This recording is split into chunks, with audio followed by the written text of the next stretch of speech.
Hello everyone, welcome to my YouTube channel being a best teacher. Discuss करेंगे CRSU university का year 2020 का question paper of knowledge and curriculum. इससे पहले काफ़ी सारे सब्जेक्ट्स के क्वेश्चन पेपर्स हम डिस्कस कर चुके हैं, तो अगर वो क्वेश्चन पेपर्स की वीडियो आपने नहीं देखी है तो लिंक आपको मिल जाएगा डिस्क्रिप्शन बॉक्स में।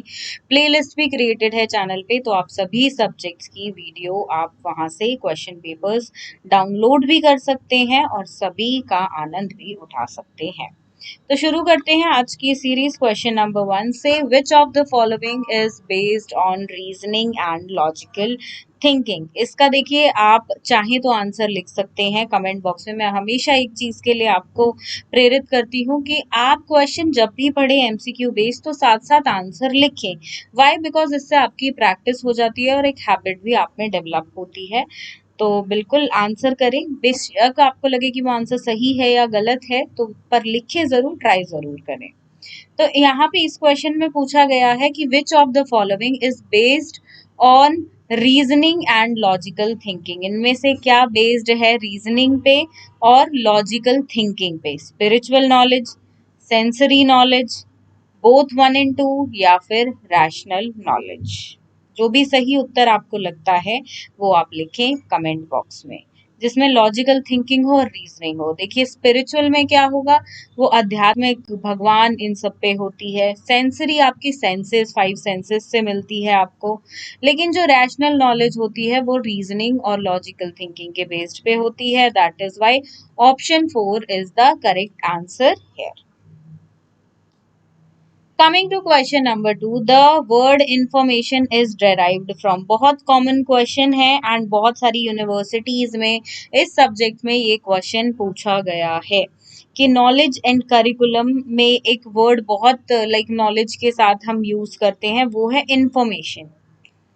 एंड जिन्होंने सब्जेक्टिव क्लासेस अटेंड की है हमारी, उनको इन्फॉर्मेशन का बिल्कुल मतलब पता होगा। एंड आपको ये बताना है कि ये डेराइव्ड किस वर्ड से है। 1 2 3 4 4 ऑप्शंस आपके पास है।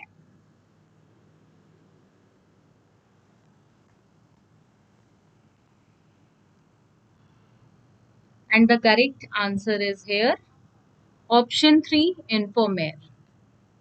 राइट। इंग्लिश हिंदी में देखिए यहाँ पे थोड़े से अलग वर्ड हुए हुए हैं, बट आपको ये सेम आपको हिंदी में भी मिलेगा, तो हिंदी वाले स्टूडेंट्स भी यही टर्म्स रेफर करें। Coming to question number 3, truth is. Truth क्या है? ये यूनिवर्सल स्टेटमेंट है, बिलीफ है, पर्सनल स्टेटमेंट है, या डिडक्टिव थ्योरी है? ये आपको बताना है। तो देखिए, ट्रुथ जो है वो सच है, चाहे आप यहाँ बैठे आप वो सच सुनिए या आप 7 समुंदर पार चले जाइए, सच बदलेगा नहीं, ट्रुथ ट्रुथ रहेगा। तो एक यूनिवर्सल स्टेटमेंट ये है। जैसे लॉ ऑफ ग्रेविटी जो है वो एक यूनिवर्सल स्टेटमेंट है कि कोई भी चीज ऊपर से आप फेंकेंगे तो वो आसमान में नहीं जाएगी, वो नीचे ही गिरेगी। Coming to question number 4, knowledge can be dash or dash understanding of subject। theoretical or practical, limited or restricted, countable or limited, none of these। तो देखिए, restricted नहीं हो सकती है, गलत। यहाँ पे countable नहीं हो सकती है। so theoretical and practical बिल्कुल perfect। so that is why option 1 is the correct option here, right? सहमत? बढ़ते हैं अगले प्रश्न पे। Question number 5, which of the following are sources of knowledge. Home में भी हमें नॉलेज मिलती है, स्कूल में भी मिलती है, सोसाइटी से भी मिलती है। That is why option 4 all of them is the correct answer. Question number 6, knowledge जो हमें स्कूल, होम या कम्युनिटी से मिलती है उसे हम क्या कहते हैं? सेंसेस से मिली है? नहीं, ये कोई सेंसेस नहीं है। और अथॉरिटी, तो बिल्कुल ये सब अथॉरिटी के अंदर आते हैं। दीज और ऑल आर अथॉरिटी। तो option 2 is the correct. But यहाँ पे रीजन है, तो रीजन भी इसमें कुछ नहीं है। तर्क वितर्क और टेनेसिटी भी यहाँ पे नहीं है। ठीक है, no observation, nothing. So that is why authority. Types of knowledge आपको पता है, तो इस तरह के क्वेश्चंस करना आपके लिए बहुत आसान होगा।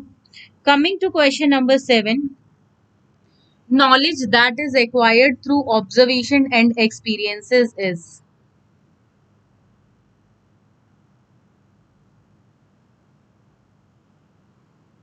ज्ञान जो अनुभव से, अवलोकन से होता है, उसे क्या कहते हैं? अगेन नॉलेज के टाइप्स के बेस्ड पे एक क्वेश्चन है। ऐसे क्वेश्चंस बहुत पूछे गए हैं, हर यूनिवर्सिटीज में ऐसे क्वेश्चन देखने को मिले हैं, तो टाइप्स पे फोकस जरूर रखें, नॉलेज के टाइप्स पे। And the correct answer is option 1, knowledge through empiricism, right. Coming to question number 8, steps of knowledge are selection, problem, hypothesis. आगे आपको कंटिन्यू करना है। Analysis, centralization, conclusion, selection, problem, analysis, hypothesis, problem selection, conclusion. And the correct answer is analysis, centralization, and conclusion. So, selection, problem, hypothesis, analysis, centralization and then conclusion. देखिए last में conclusion दो options में है, option 1 और option 4 में यहाँ पे। सो ये थोड़ा सा आपको लाइक कंफ्यूज करने के लिए डाली गए हैं ऐसे ऑप्शंस। सो यहाँ पे आपको कंफ्यूज नहीं होना है दोनों के बीच, बिकॉज हाइपोथेसिस यहाँ पे ऑलरेडी एक बार रिटन है, प्रॉब्लम और सिलेक्शन भी रिटन है, जिसमें यहाँ पे प्रॉब्लम और सिलेक्शन दोनों साथ में दे दिया है। Okay, coming to now question number 9, the organized data about someone or something obtained from various sources such as newspaper, internet और television etc. तो इसे हम क्या बोलते हैं, किस तरह का ज्ञान ये कहलाता है? जो ज्ञान हमें समाचार पत्र, इंटरनेट या फिर टेलीविजन, इन सब चीजों से, इन सब सेवाओं से मिलता है, तो उसे हम क्या कहते हैं? ज्ञान कहते हैं, सूचना कहते हैं, दोनों कहते हैं, या कुछ भी नहीं? जो भी सही उत्तर आपको लगता है कमेंट बॉक्स में लिखकर जरूर बताएं। And the correct answer here is option 2, information. देखिए हमें इंटरनेट से, न्यूज़पेपर से, टेलीविजन से, इन सब से सूचना मिलती है, इंफॉर्मेशन मिलती है, so that is why option 2 is the correct answer, right. Coming to question number 10,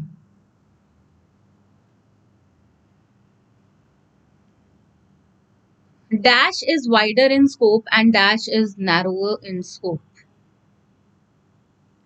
इनमें से कौन सा वाइडर है in the terms of scope, व्यापक है, और कौन व्यापक नहीं है, सीमित है? देखिए नॉलेज एंड करिकुलम के क्वेश्चन पेपर की बात की जाए सीआरएसयू यूनिवर्सिटी में, तो 90% questions were from e books. E book से क्वेश्चन पेपर थे, बीइंग अ बेस्ट टीचर की जो ई बुक है। अगर आपने वो ई बुक परचेज नहीं की है तो आप उस ई बुक को परचेज कर सकते हो, लिंक गिवन है डिस्क्रिप्शन बॉक्स में सभी सब्जेक्ट्स की ई बुक्स का। And the answer for question number 10 is option 2, knowledge and information. देखिए नॉलेज एक वाइडर स्कोप है, लेकिन इंफॉर्मेशन क्या है? इंफॉर्मेशन नॉलेज का ही एक पार्ट है। तो यहाँ पे ऊपर वाले क्वेश्चन में कुछ स्टूडेंट सोच रहे होंगे कि आंसर नॉलेज क्यों नहीं हुआ। देखिए इन सोर्सेज से हमें नॉलेज, इंफॉर्मेशन मिलती है, और इंफॉर्मेशन क्या है? इंफॉर्मेशन जो है वो नॉलेज का ही एक पार्ट है, राइट। इनमें से बड़ा कौन है? मतलब एक बोले हम वाइडर है, जिसका व्यापक है दायरा, तो वो है नॉलेज, और नैरो है information, correct. Coming to question number 11, information is combination of dash and dash, data and context, scientific and knowledge and observation, inductive and experience, practice and limited. Basically this is scientific knowledge and observation. Second option को मैं यहाँ correct कर देती हूँ, this one, इतना।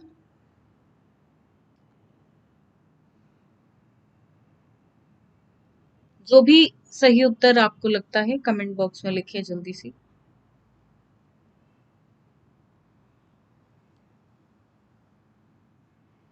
And the correct answer is option 1। Information क्या है? Information data और कॉन्टेक्स्ट का कॉम्बिनेशन है, इन दोनों का ही मेल है।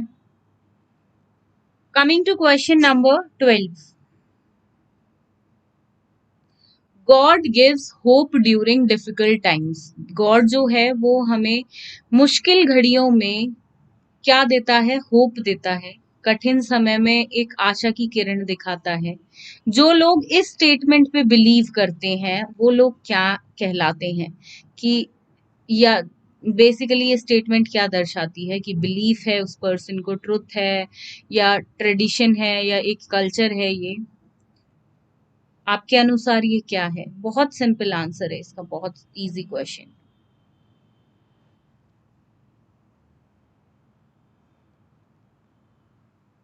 And the correct answer is, ये एक विश्वास है, ये एक बिलीफ है। Coming to question number 13, which of the following is not based on senses. इनमें से कौन सा देखिए सेंसेस पे बेस्ड नहीं है? सेंस परसेप्शन है तो बिल्कुल सेंसेस पे बेस्ड होगा, टेस्टिंग सेंसेस पे बेस्ड होगा, नन ऑफ दीज होगा नहीं, तो ये आंसर हो नहीं सकता बिकॉज ये दो आ गए। तो आंसर क्या हुआ? इमेजिनेशन। कल्पना में कोई भी इंद्रियों का प्रयोग नहीं होगा। सो that is why option 3 is answer here. Coming to question number 14, who bridge the gap between knowledge and information among students? इनमें से कौन जो है वो सोसाइटी सॉरी गैप बिल्ड करते हैं नॉलेज और इंफॉर्मेशन के बीच एक बच्चे के अंदर? पेरेंट्स, टीचर, सोसाइटी या फिर स्कूल?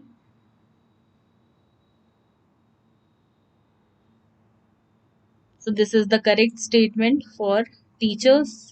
टीचर्स जो है वो बच्चे के अंदर, देखिए एक जो हम बोलते हैं, बहुत अच्छी एक कहावत भी है कि बच्चा जब स्कूल जाता है तो वहां पे सिर्फ उसको ज्ञान ही प्राप्त नहीं होता है, कि वो बहुत वहां पे ऐसी चीजें सीखता है जो जिंदगी के लिए उसको बहुत आवश्यकता है, ऐसी एक कहावत है। एंड हम सभी ने देखिए अपनी स्कूल लाइफ में इतना अनुभव किया है कि जो स्कूल है वो सिर्फ हमें पढ़ाई या सिर्फ इतना ही ज्ञान नहीं देता है कि किताबों तक लिमिटेड हो। इसके अलावा लाइफ का ज्ञान जो बेसिकली होता है, एक दूसरे के साथ सोशल होना, plus normal habits, manners, prayers, जो हर एक एक्टिविटी स्कूल में की जाती है तो वो बहुत इंपॉर्टेंट है। एंड लाइफ लॉन्ग लर्निंग हमें वहां से आती है। कहते हैं ना कि बच्चा एक कोरे कागज की तरह होता है और जो भी जिस भी सांचे में उसको ढाला जाए वो उस सांचे में ढल जाता है। उस कोरे कागज पे जो लिखा जाए वो वो बच्चा सीख लेता है। अच्छा सिखाओगे अच्छा सीखेगा, बुरा सिखाओगे तो बुरा सीखेगा। So correct answer is option 2, शिक्षक। Coming to question number 15, a teacher should. एक टीचर को क्या करना चाहिए? तो तीनों स्टेटमेंट्स आप पढ़ सकते हैं, देन फोर्थ स्टेटमेंट पढ़े, जो भी सही आपको उत्तर लगे कि आंसर हो सकता है वो कमेंट बॉक्स में लिखें। First is help the students and guide them popular time to time, properly time to time when needed. तो बिल्कुल टाइम टू टाइम स्टूडेंट्स की टीचर हेल्प करे और उनको गाइड करे, तो this is very important, correct. Then try to gather information on how much a student knows, कि बच्चा कितना जानता है कितना नहीं, उसके बारे में इंफॉर्मेशन एकत्रित की जाए। Then third is play the role of facilitator and guide for helping the students in constructivism. तो facilitator का role play करना एक टीचर के लिए बहुत important है, and that is why option 4 is the correct answer here. So helping the child, guiding the child, and gathering the information that how much child knows or not, then playing the role of the facilitator, everything, and guiding the children as well. This is everything is important for a teacher, and everything is the role of every activity of in this is the particular role of a teacher, right? Coming to question number 16, concrete knowledge is the knowledge based on. Concrete knowledge किस तरह के तथ्यों पर या किस तरह की knowledge पे based होती है? Actual facts पर, abstraction पर, inexact facts पर या temperament पर? जो भी सही आंसर लगता है कमेंट बॉक्स में लिख दें. तो ये एक्चुअल फैक्ट्स पर, वास्तविक तथ्यों पर आधारित होती है.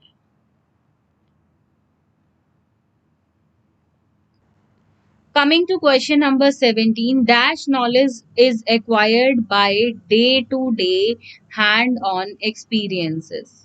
दिन प्रतिदिन के जो हम experiences करते हैं, अनुभव करते हैं, तो उनके द्वारा हमें कैसा ज्ञान मिलता है, ये पूछा गया है इस प्रश्न में. तो उसके द्वारा हमें थ्योरी का ज्ञान, प्रैक्टिकल, एब्सोल्यूट, किस तरह का ज्ञान मिलेगा? तो मिलेगा हमें प्रैक्टिकल ज्ञान, practical knowledge. Coming to question number 18, the knowledge through definitions, theories and concepts means, जिसमें definitions होंगी, theories होंगे, different concepts होंगे, diagrams वगैरह होंगे, तो obviously वो क्या कहलाएगी? जो हमें books से मिलती है, textual. So that will be known as theoretical knowledge. सही? Coming to question number 19, knowledge that we get after reading or text is. Text को पढ़ने के बाद जिस तरह की नॉलेज मिलती है,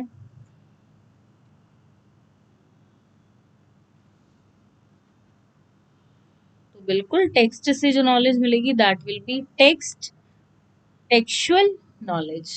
तो you can identify the words only.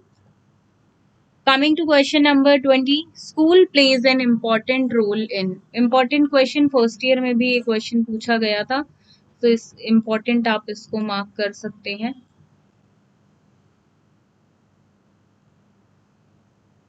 किस चीज में स्कूल अहम भूमिका, महत्वपूर्ण भूमिका निभाता है, यह आपको बताना है. बिल्डिंग द बिहेवियर, पर्सनालिटी या ग्रोथ ऑफ द चाइल्ड, तो दोनों ही है. सो इसलिए option 3 both 1 and 2 is the correct option here. Coming to question number 21, whose educational thoughts most influenced by Vedanta. Vedanta का देखिए जो विचार है, अगर हम उसकी बात करें कि whose educational thoughts, किसके educational thoughts इनमें से सबसे ज्यादा influenced हुए हैं वेदांता से, ये आपको बताना है. विवेकानंद जी, गांधी जी, टैगोर जी या फिर अरबिंदो जी.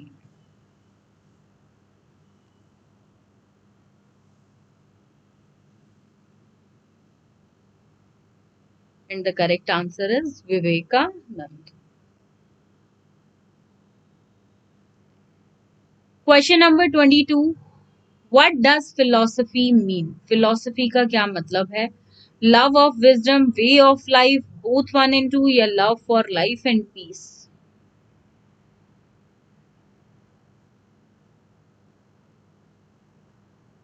And the correct answer is love of wisdom. This is the correct meaning of philosophy.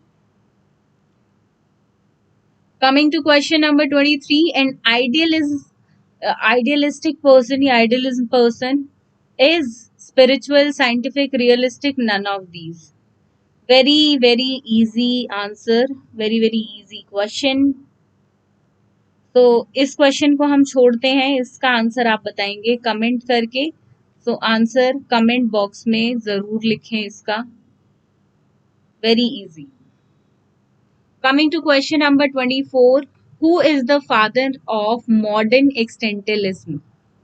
Modern existentialism के फादर कौन है इनमें से? And the correct answer is option 2, Soren Kierkegaard. Right. Coming to question number 25, whose educational thoughts were most influenced by Vedanta. ये question repeat हुआ है तो इसको दोबारा नहीं करेंगे, कट कर देते हैं. एंड आंसर जो था हम ऊपर कर चुके हैं, Vivekananda. Coming to question number 26, life long education is, life long education क्या है? फॉर्मल एजुकेशन है, इनफॉर्मल एजुकेशन है, नॉन फॉर्मल एजुकेशन है, या फिर डिस्टेंस एजुकेशन है?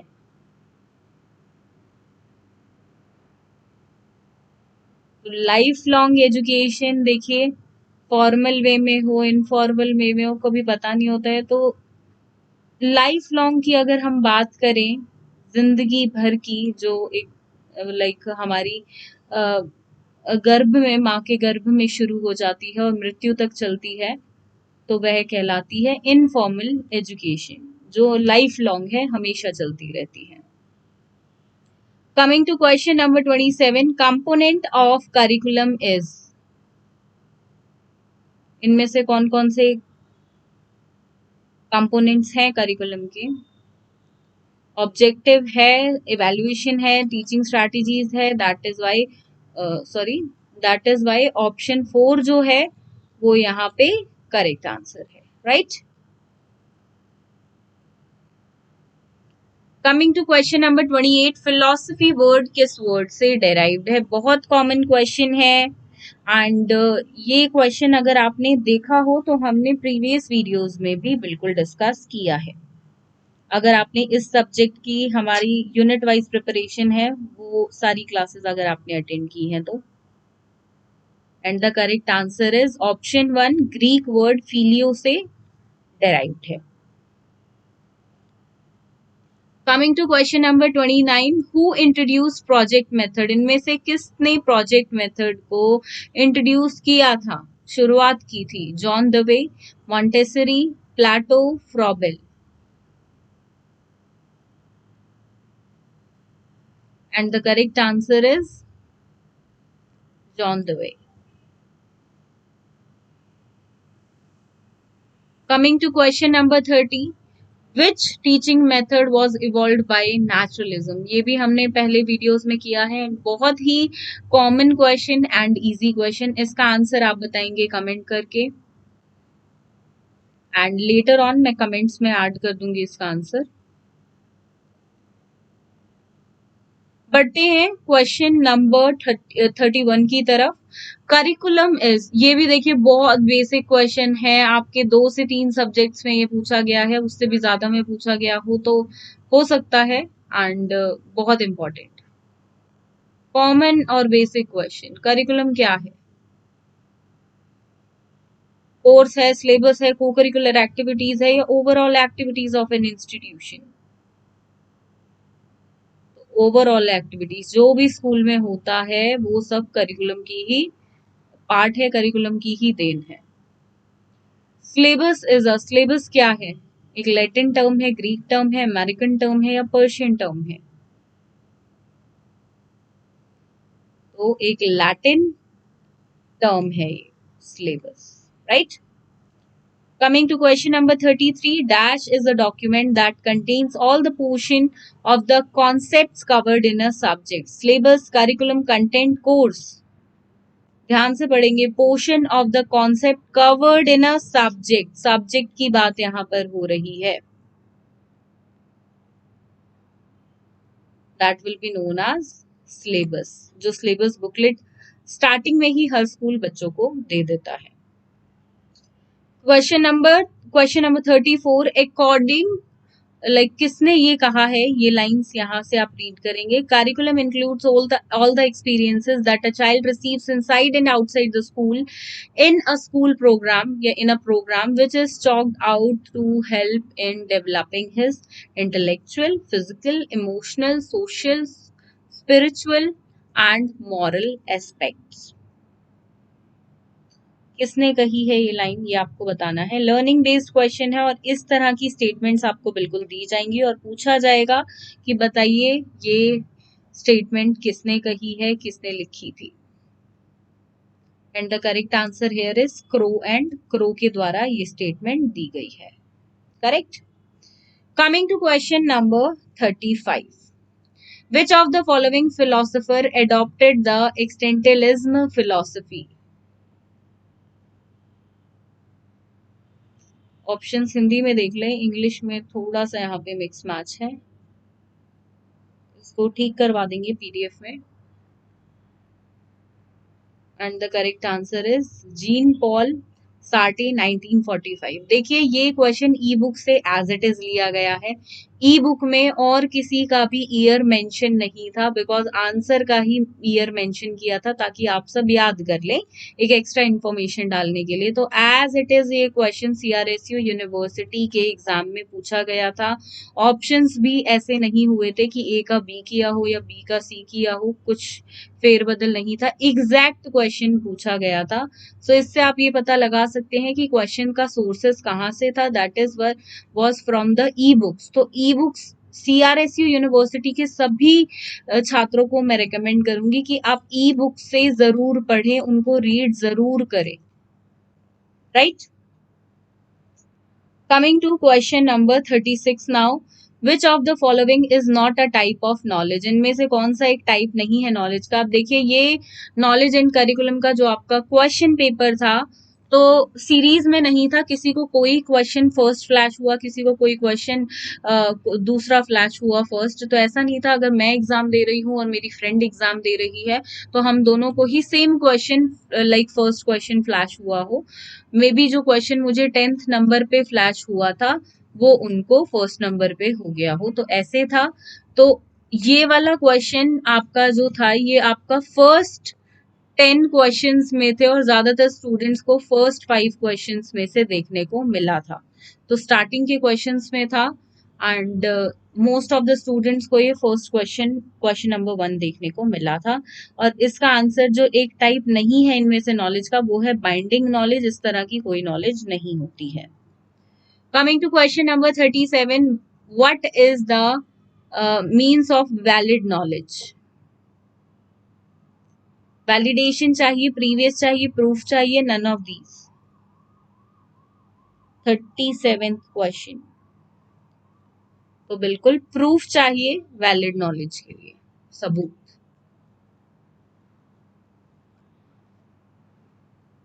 Question number 38, information is, information क्या है वो आपको बताना है। जो भी सही आंसर लगता है कमेंट बॉक्स में साथ साथ लिखते चले। Information is static in nature, बिल्कुल। Information is combination of data and context, ये हमने ऊपर भी पढ़ा है, बिल्कुल सही। The transfer of information is easy through different means, that is verbal and non verbal signals, बिल्कुल सही। तो दैट इज वाई ऑप्शन 4 जो है वो यहाँ पे करेक्ट आंसर है।